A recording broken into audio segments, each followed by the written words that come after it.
तटबन्धनको काम सुरु गरेको थियौँ। सुन्दरहेन्चा नगरपालिकासँग अलिकति जाली माग्यौँ। हामीले जाली माग्दा उहाँहरूले 20 थान जाली चाहिँ दिनुभयो, तर त्यो जाली लगाउने क्रममा फाउन्डेसन खन्नु पर्यो। हामीलाई समस्या भयो, जेसिबी उपलब्ध गराइदिनुहोस् न भनेर बिन्ती गऱ्यौँ।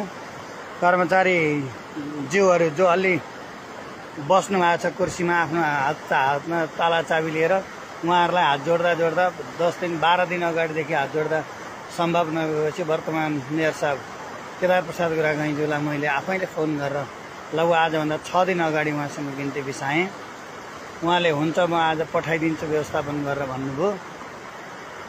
दोस्रोचोटि फोन गर्दा फोन उठाउनु भएन।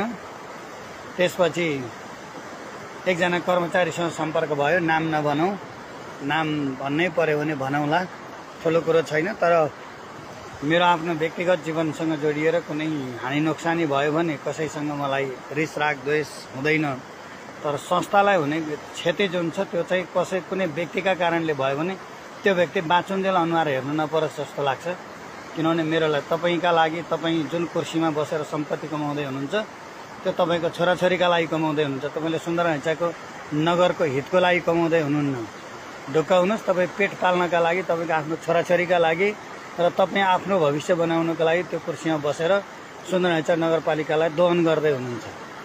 तर हामीले गरेका कार्य जुन छ त्यो समाजको हितको लागि र सुन्दरहेन्चा नगरपालिकाकै उन्नयनका लागि थियो।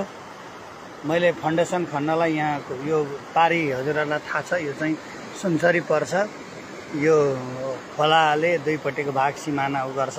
हामीले प्राइभेट जेसिबी लिएर आएर पैसा तिरेर केही दिन अगाडि अलिकति फाउन्डेसन खनायौँ। त्यो काम गर्ने क्रममा थोरै समस्या उत्पन्न भएपछि हामीले नगरपालिकाको सरकारी जेसिबी आयो भने समस्या हुँदैन भन्ने कुरो पत्ता लगाएपछि हामीले आग्रह गर्न चाह्यौँ। तर जुन कर्मचारीसँग सम्पर्क गऱ्यौँ उहाँले त्यो कुरो सुन्न चाहनु भएन।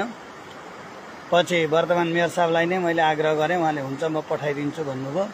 पहिलोचोटि सम्पर्क गर्दा पठाइदिन्छु भन्नुभयो। दोस्रोचोटि सम्पर्क हुन सकेन।